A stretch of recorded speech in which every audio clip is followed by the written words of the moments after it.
time to answer some email. All right, let's do it. Would you like to do that? Okay. Okay, this is Tammy who says, so we go to heaven when we die, right? How come Paul talks about us being, quote, asleep all the time? I've heard some people say that when we die, we're in a state of soul sleep, meaning our bodies and souls are still on earth in a state of sleep until the resurrection. So what gives? Paul said they sleep in death. You know, some sleep, but he's talking about death. But the idea of soul sleep is not biblical whatsoever. So I want to disabuse you of that heresy, and that is heresy. All right. Okay, this is Winston who says, Jesus said, no man has seen God, but Moses saw God. I don't get it. Well, you know, Elijah was a prophet. He went into a cave, and God's power came before him. And at the end, God said, now you cover your face, because all I'm going to let you see is my backside. You're not going to see my face. I'm just going to walk through, and you look at the back. I think that Jesus said nobody has seen the Father but the Son, who came from the Father, who saw the Father. And the glory of God. You know, when you begin talking about these spiritual things, we're dealing with mysteries that we don't really comprehend.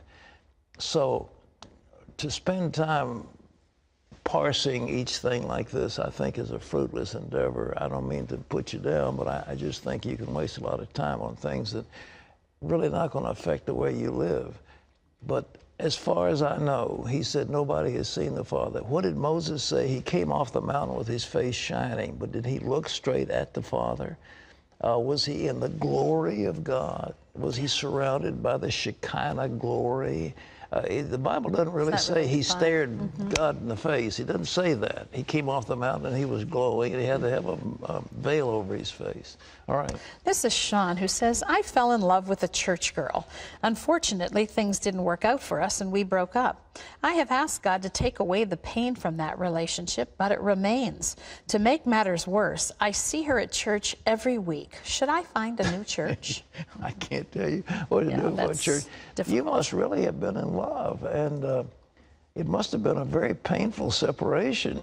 And I'm sorry for you, but I think to keep, it's like you've got a wound and you keep tearing the scab off. I think you might find another church and get on with life, because obviously you're reliving that, and you love this woman, this church girl, and it must be very painful. I'm sure it is. So I'm sorry. But I think... That's a personal decision. Well, yeah, it is a personal decision. But go someplace else. Go to the Methodist church. Where did that come from? Well, you got to send her someplace. It's a him. They got much more faithful girls. The Methodist girls are better. All right, go for the Methodist. All right. I'm only kidding. I'm only kidding, please. Don't send mail.